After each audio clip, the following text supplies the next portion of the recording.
Final Fantasy was released in 1987 and was named so because creator Hironobu Sakaguchi thought it would be his last game. But instead of that, it launched an entire franchise which continues to this day. Over 2 years ago, I played my first Final Fantasy game and have slowly, and I mean slowly, been working through all the different games. Well, I'm not going to play all of them, but I'm going to play most of them. This leads to this video, in which I'll share my thoughts from my playthrough of the original Final Fantasy. Starting off with combat, the system is rather simplistic compared to, say, Final Fantasy 7 or 8. You have your basic attack as well as magic in a traditional turn-based combat system. Probably the most interesting part is that at the beginning of the game, you pick your 4 character jobs, which not only determines their stats, but it also determines their ability to use magic or not. White mages can use white magic, black mages can use black magic, and red mages can use both some white and some black magic. And then there's the other 3 jobs which are useless. I'm just joking. My warrior was an absolute tank and high damage dealer. Even if combat is rather simplistic, I find it to be really fun, which I think is partially due to the fact that it is so simple. I also want to note that I surprisingly didn't have to do too much grinding, it felt like, although it would be worth noting that I got all the achievements for my playthrough, so I probably encountered more enemies than most players will.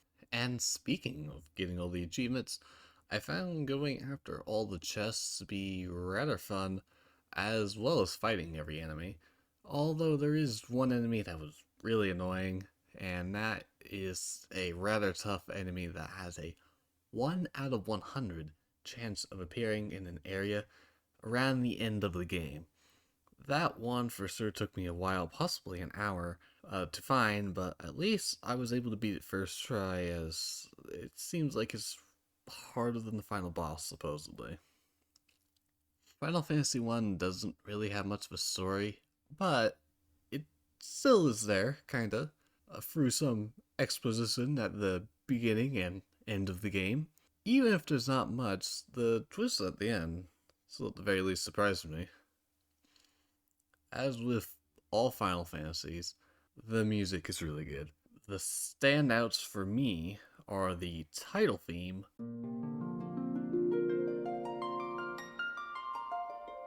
overworld theme for both walking and the airship,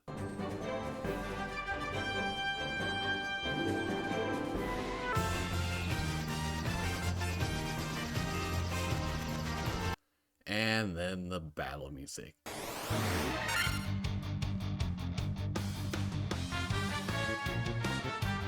And don't even get me started on the classic victory fanfare.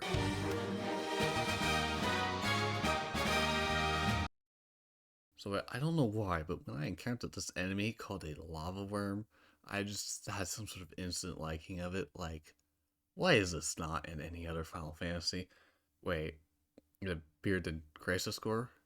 Not really sure that bears too much of resemblance. Oh, and this game has dinosaurs, as well as unicorns. And is it a slime, or an ooze, or jelly, or is it actually flan? Can you make up your mind? And you can also walk on lava. I'm not really sure how that's supposed to make sense, but you can do it. Maybe it just comes with being a main character, I suppose.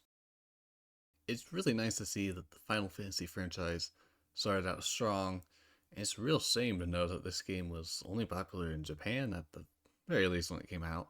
Honestly, if I were to rate this game, I would give it a 9 out of 10, although that's kind of high ranking, so let's say it's 9/11 and call it a day. Na na na na na na na na.